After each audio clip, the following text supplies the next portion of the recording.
কত বারণ, কত কষ্ট, কত অপমান, কত যন্ত্রণা। মনে রেখো, এই দুনিয়াতে কেউ কারো ভালো চায় না। আবার এমনও মানুষ আছে যারা আমাদেরকে ভালো রাখার জন্য তাদের সবটা দিয়ে দেয়, কোনো কিছু বাকি রাখে না। মিষ্টি কিন্তু অনেক স্বাদের একটা জিনিস, সেটাকে বেশি খেলেও ডায়াবেটিস হয়ে যায়। আর লবণ কিন্তু অনেক তীব্র যন্ত্রণাদায়ক একটা জিনিস, পরিমাণের চাইতে বেশি হয়ে গেলে খাওয়া যায় না, পরিমাণের চাইতে কম হইলে সেটাও খাওয়া যায় না। আর তোমরা জানো, লবণে কখনো পোকা ধরে না। ভুল 100 বার ক্ষমা করা যায়, কিন্তু কারো প্রতি থেকে একবার বিশ্বাসটা উঠে গেলে আর যাই হোক, তাকে আর বিশ্বাস করা যায় না। পৃথিবীর মানুষগুলো কেমন জানো? তুমি যতদিন সহ্য করবে এতদিন তুমি সবার কাছেই ভালো।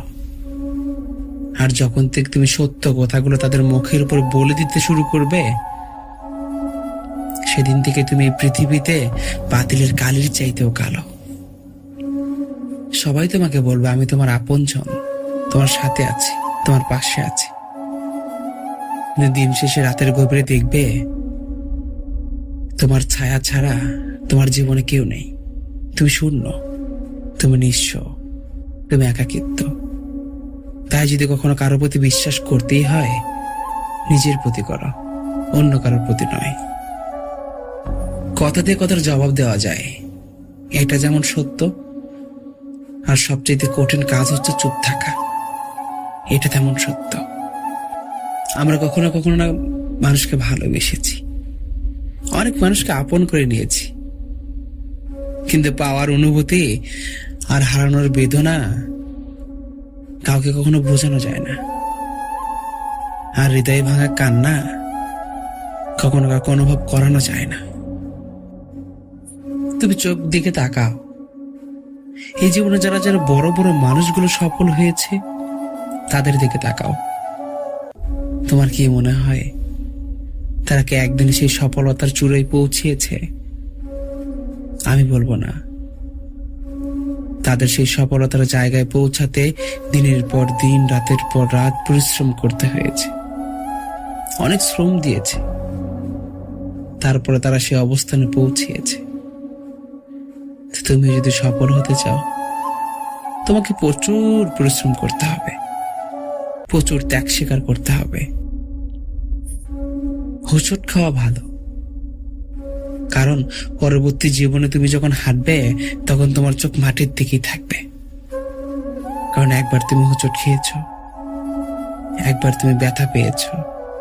আর আমরা মানুষ একবার যদি কখনো ব্যথা পাই, পৃথিবীর সকল সুখকে ভুলে গেলেও সেই ব্যথা পাওয়ার কারণটা কখনো ভুলি না।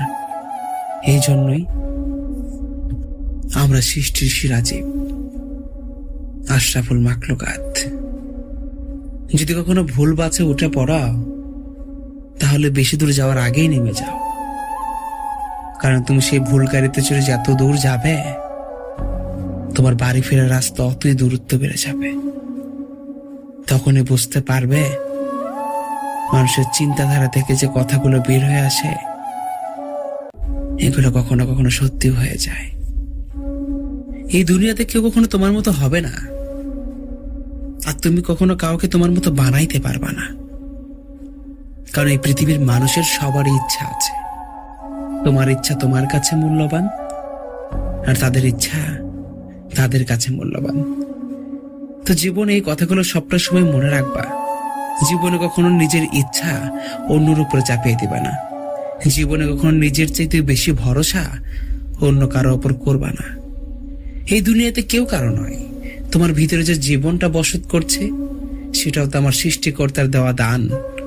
তোমার নিজের বলতে কিছুই নেই। যেখানে তোমার নিজের বলতে কিছু নেই, সেখানে তুমি অন্যের উপর দায়িত্ব কিভাবে চাপিয়ে দাও?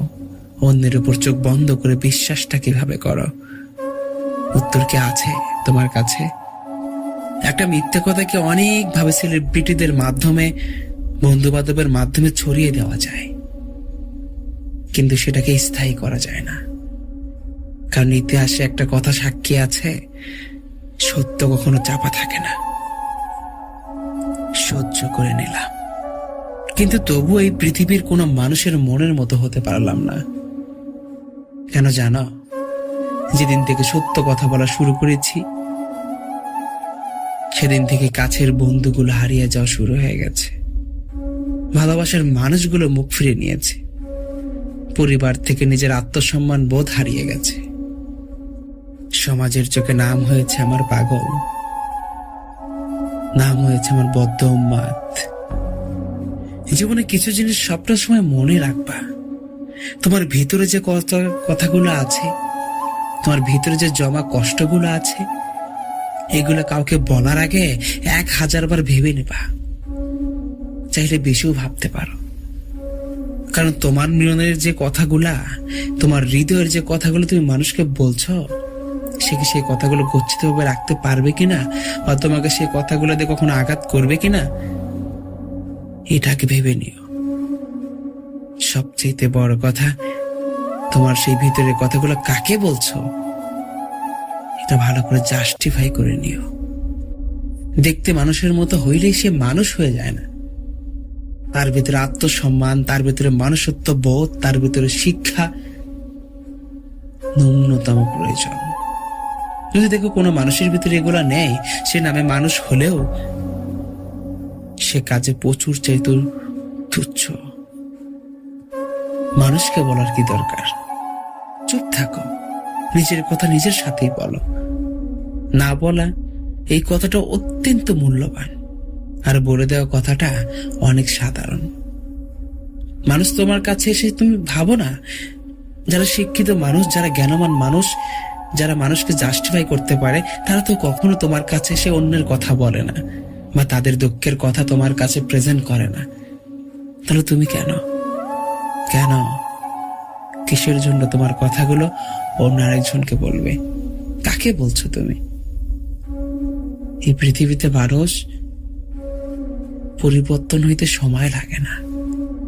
মানুষ মানুষকে কষ্ট দেওয়ার আগে একটাবার ভাবে না। সো তুমি যাকেই যেটা বলছো হিসাব করে বলো, ভেবে চিনতে বলো। বয়স্ক মানুষদেরকে সম্মান করতে শেখো, কারণ তুমি হয়তো তাদের চাইতে অনেক জোয়ান, কিন্তু অভিজ্ঞতার দিক দিয়ে তোমার চাইতে তারা অধিক বড়। তারা তোমার চাইতে বেশি কষ্ট ধারণ করতে পারে। তোমাদের মনে যেমন ছোট ছোট বিষয়ে আঘাত পাও, তারা সে ছোট ছোট বিষয়গুলোতে আঘাত পায় না। কারণ তোমরা যে বয়সটা এখন পেরিয়ে যাচ্ছ, তোমার মতো তারাও একদিন ছিল কোন একটা সময়। তাদের কাছে বুদ্ধি নাও, তাদের সঙ্গে মন খুলে কথা বলো। দেখবার জীবনটাকে নতুন করে পথ চালানোর মতো আলাদা একটা পথ খুঁজে পাবে, যে পথের কথা তোমার মাথায় কখনো আসছিলই না। আর তোমরা যারা বাবা মাকে টাকা পয়সা দিয়ে খোটা দাও, এই কাজটা কখনো করো না। কারণ এই পৃথিবীতে হাজারো সন্তান আছে যাদের কোটি কোটি টাকা আছে, কিন্তু তাদের বাবা মাকে তারা উপহার দিতে পারে না। তাদের বাবা মাকে দামি রেস্টুরেন্টে খাওয়াতে পারে না, কারণ তাদের বাবা মা এই পৃথিবীতে হয়তো আর নেই। তোমার বাবা মা যদি তোমার কাছে থাকে, তাদেরকে সম্মান করো, তাদেরকে ভালোবাসো, তাদেরকে যত্নে রাখো। আমার আল্লাহর রাসূলকে একসময় একটা সাহাবী জিজ্ঞাসা করেছিল, হে আল্লাহর রাসূল, এই পৃথিবীতে আমরা কাকে বেশি ভালোবাসবো আল্লাহর পরে? তখন আমার নবী হযরত মুহাম্মদ সাল্লাল্লাহু আলাইহি সাল্লাম বলেছিলেন, তোমরা তোমার মাকে ভালোবাসো। ওই সাহাবীটা আবারও প্রশ্ন করেছে, হে আল্লাহর রাসূল, তারপরে কাকে ভালোবাসবো? বলছে তোমার মাকে ভালোবাসো। তারপরে সাহাবীটা আবারও প্রশ্ন করেছে, তারপরে কাকে ভালোবাসবো? আমার নবী তখনও বলেছে তোমার মাকে ভালোবাসো। তারপরে সাহাবীটা আবারও প্রশ্ন করেছে, আল্লাহর রাসূল, তারপরে কাকে ভালোবাসবো? কয় তোমার বাবাকে ভালোবাসো। তো হাদিসে বর্ণিত আছে যে কোন সন্তান যদি তার মা বাবার মুখের দিকে হাসি মুখ নিয়ে তাকায়, তাহলে একটা কবুল হজের সওয়াব তার আমলনামায় লেখা হয়ে যায়। তাহলে সেই বাবা মাকে তোমরা কিভাবে কথার আঘাত করো? এখন যখন ফেসবুক ওপেন করে দেখি তোমার আমার মতো অনেক সন্তান তাদের মায়ের গায়ে হাত তোলে, আল্লাহর আরশ পর্যন্ত কেঁপে ওঠে। তাই তোমাদের দুইখানে পায়ে হাত দিয়ে বলে, তোমাদের যাদের বাবা মা জীবিত আছে তাদেরকে ভালোবাসো। তাদেরকে কিছু দিতে পারো আর নাই বা পারো, তাদের কখনো অসম্মান করো না, তাদের গায়ে কখনো হাত তুলো না। একটা কথা মনে রেখো, তোমার টাকা পয়সা তোমাকে সবসময় রক্ষা করতে পারবে না। তোমার বিলাসিতা জীবন তোমাকে সুন্দর লাইফ দিতে পারলেও ভালো ব্যক্তিত্ব দিতে পারে না। সুন্দর করে কথা বলতে শিখো, ভালো ব্যবহার, মানুষের সঙ্গে বন্ধুত্ব স্বরূপ আচরণ করো। দেখবে যেখানে টাকা দিয়ে কিছু করা যায় না, সেখানে মুখের কথা দিয়ে পৃথিবীটা জয় করে নেওয়া যায়।